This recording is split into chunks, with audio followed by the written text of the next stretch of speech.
Seandainya tidak ada akhirat, betapa indahnya hidup Qarun. Masih ada akhirat. Hai Qarun, kau tidak ada apa-apanya di akhirat. Kau hanyalah butiran debu di tengah kuasa Allah. Hai Namrud, hai Fir'aun, kau hanyalah sebesar ujung tombak di tengah luasnya samudera ciptaan Allah. Akhirat membuat orang kaya tidak merasa punya apa-apa. Akhirat membuat orang yang berkuasa merasa hampa karena masih ada akhirat. Bagaimana dengan orang miskin? Terlahir dalam keadaan susah. Ayah meninggal, ibu tidak ada, keluarga tidak peduli. Assalamualaikum warahmatullahi wabarakatuh. Innal hamdalillah nahmaduhu wa nasta'inuhu wa nastaghfiruh wa na'udzu billahi min shururi anfusina wa min sayyiati a'malina.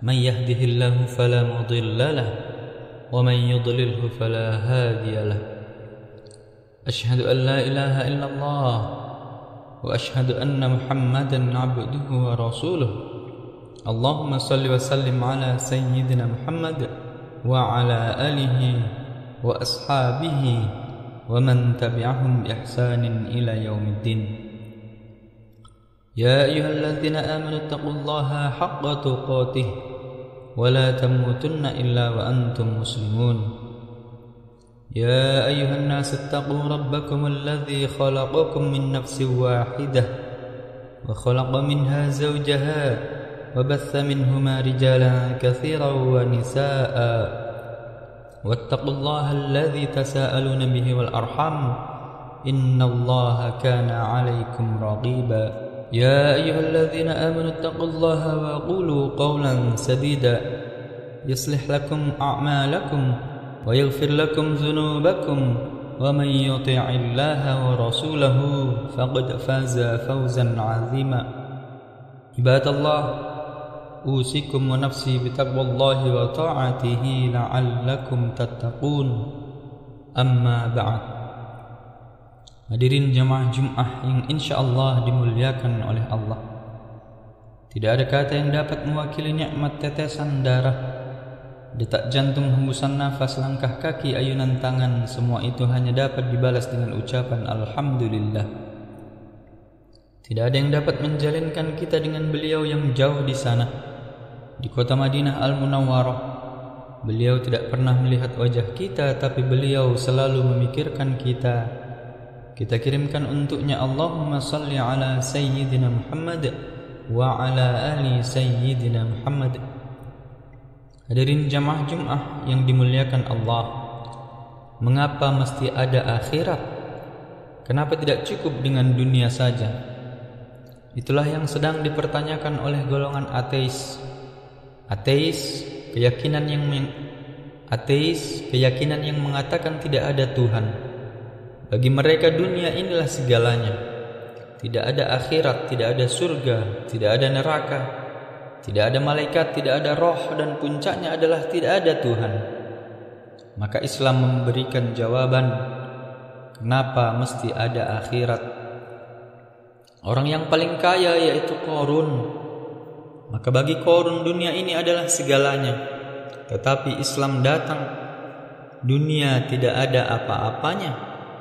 Dunia hanyalah setetes air yang keluar dari ujung jarimu saat kau celupkan jari ke laut. Setetes itulah dunia, wahai Qarun. Sedangkan luasnya laut samudra itulah akhirat. Dunia tidak ada apa-apanya. Dengan meyakini adanya akhirat, orang yang kaya raya hilang keangkuhan dan kesombongannya. Kalau tidak ada akhirat, maka mereka akan mengatakan, akulah segalanya. Tapi ketika Islam mengajarkan ada akhirat, ma la a'yunun ra'at, belum pernah dilihat mata, wala uzunun sami'at, belum pernah didengar telinga, wala qatara ala qalbi bashar, belum pernah terlintas di hati manusia. Bersimpuh sujudlah Utsman bin Affan yang kaya raya, Sa'ad bin Rabi yang konglomerat. Begitu juga dengan sahabat-sahabat Nabi, Abu Talhah, Abu Dihdah.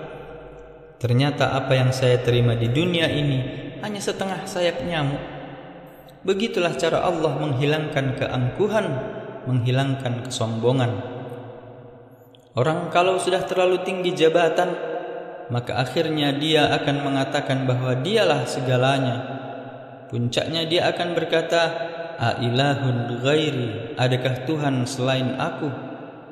400 tahun berkuasa, namanya Namrud, lebih hebat dari Fir'aun. Puncaknya Namrud berkata, "Ailahun ghairi, adakah Tuhan selain aku?" Karena dia tidak meyakini adanya akhirat, Islam datang. Wahai penguasa-penguasa, kalian yang berkata bahwa kalian yang hebat di atas dunia, maka sesungguhnya kalian akan mati.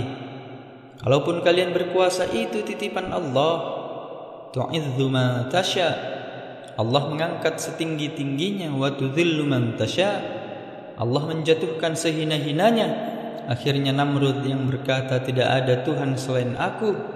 Adakah yang lebih berkuasa selain aku?" Allah mematikannya dengan sangat hina. Innallaha la yastahyi an yadriba mathalan ma ba'udatan fama fawqaha. Allah tidak malu menciptakan seekor nyamuk. Nyamuk itu terbang masuk ke dalam hidung, masuk ke dalam telinga Namrud, menembus otaknya, menggigit otak kepalanya. Dia pukul kepalanya, tidak hilang rasa sakitnya. Dia hantukkan ke dinding, dia pukul dengan palu godam. Akhirnya dia mati dalam keadaan terhina. Adakah yang lebih hebat dari Fir'aun? Sampai hari ini peninggalannya masuk dalam salah satu dari 7 keajaiban dunia. Dia berkata, "Tidak ada Tuhan selain aku. Ana rabbukumul a'la. Aku adalah Tuhanmu," kata Fir'aun. Falamma adrakahul gharq, matinya juga menyakitkan. Kita tidak sanggup minum air garam asin kering di tenggorokan. Fir'aun bukan hanya sekedar tertelan air garam. Air garam itu masuk ke dalam paru-parunya. Bayangkan sakitnya paru-paru diisi air garam. Ketika mumi ditemukan, tidak mungkin ada air masuk ke paru-paru, karena Allah sudah menciptakan mekanisme tubuh yang begitu indah. Orang kalau sambil bicara, sambil tertawa minum, dia akan tersedak, dia akan batuk, air akan tumpah keluar. Tapi Fir'aun mati dengan sangat menyakitkan. Air garam tertelan masuk ke dalam paru-parunya sampai akhirnya dia mati. Dan ketika mumi digali, ditemukan ada garam di dalam paru-paru.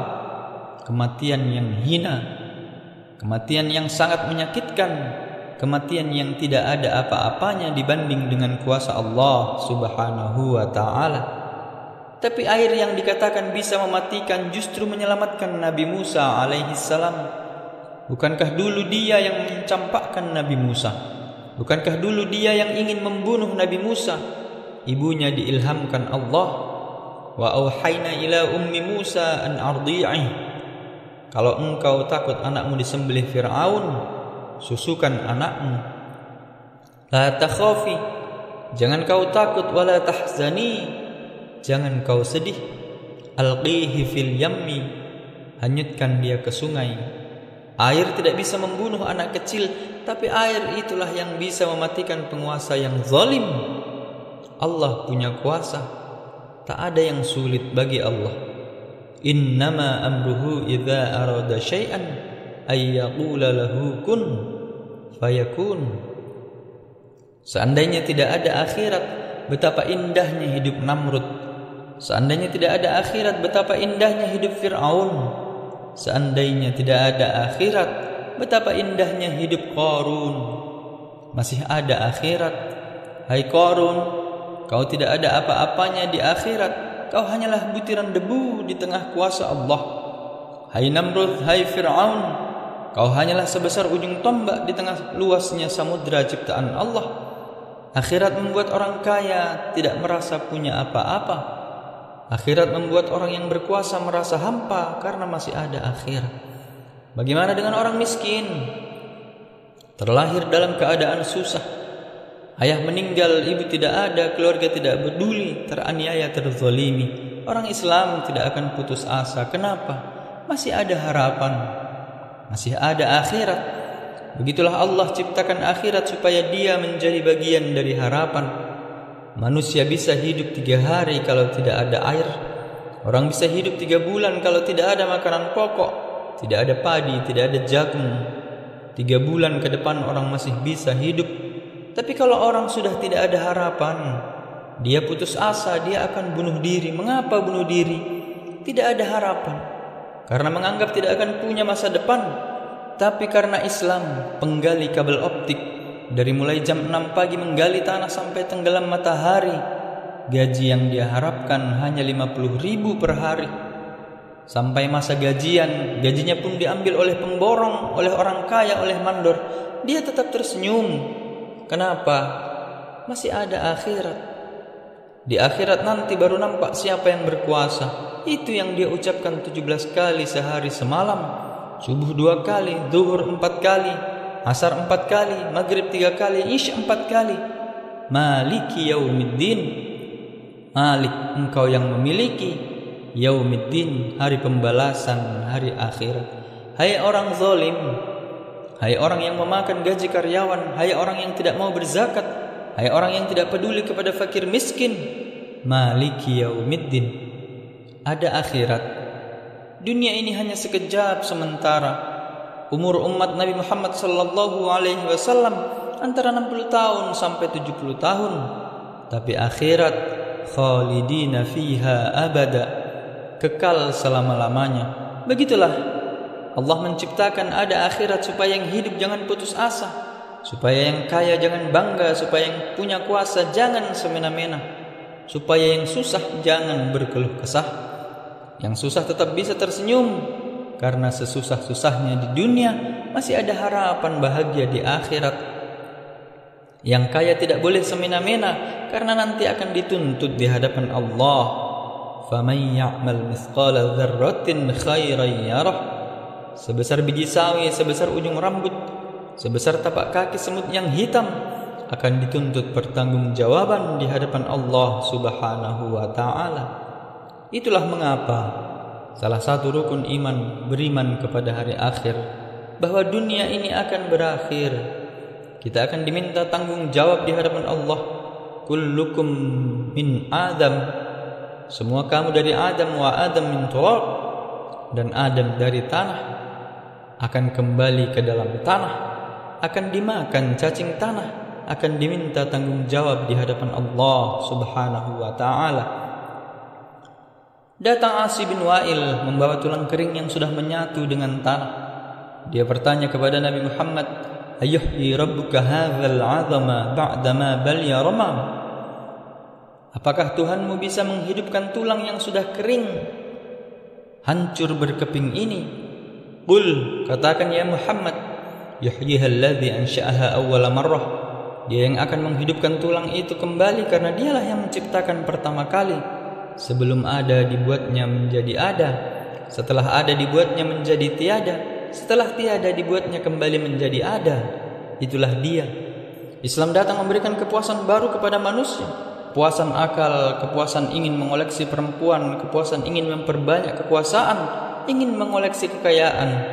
Setelah Islam datang, yang dikoleksi adalah anak yatim, yang dikoleksi adalah sekolah pondok tahfidz Quran, yang dikoleksi adalah panti-panti jompo yang diberikan makanan. Kepuasannya adalah ketika melihat saudaranya menyuap nasi.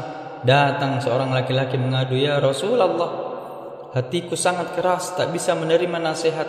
Kata Nabi, "At'amil masakin." Beri makan orang miskin dan usap kepala anak yatim. Ada kepuasan yang luar biasa. Sampai pada akhirnya jiwa-jiwa manusia itu tunduk karena dia merasa bukan apa-apa dan bukan siapa-siapa. Remaja, tua, sakit, mati. Pada akhirnya kita akan berakhir. Mana Fir'aun? Mati. Mana Qarun? Mati. Mana Namrud? Mati. Tak ada yang kekal abadi. Wal baqiyatus shalihat, amal soleh akan kekal abadi. Berapa masjid yang dibangun? Berapa uang yang disetorkan ke badan amil zakat untuk dibagikan? Berapa panti asuhan? Itulah yang kekal abadi. Berapa anak yang dikirim ke pondok pesantren akan punya murid-muridnya mendirikan pondok. Beribu lembaga pendidikan Islam, pendirinya sudah meninggal dunia, tapi anak didik tetap ada. Itulah yang akan menolong di hadapan Allah. Ish kariman, hidup mulia au mut syahidan atau mati syahid. Laki-laki yang balik berakal, sehat walafiat dalam sepekan hari Jumat, telinganya mendengar, pikirannya bekerja, mulutnya diam, supaya dia dapat merenung walau sesaat. At-tafakkur sa'ah, kata Abu Darda, merenung sesaat khairum min qiyami lailah, lebih baik daripada tahajud sepanjang malam. Kenapa? Dengan perenungan itu kita akan bangun malam, kita akan berzakat, kita akan berwakaf, kita akan bersedekah, kita akan mempersiapkan apa yang akan dibawa nanti mati menghadap Allah Subhanahu wa taala. Barakallahu li wa lakum fil Qur'anil azim wa nafa'ani wa iyyakum bima fihi minal ayati wa dzikril hakim. Wa taqabbal minni wa minkum tilawatahu innahu huwal ghafurur rahim.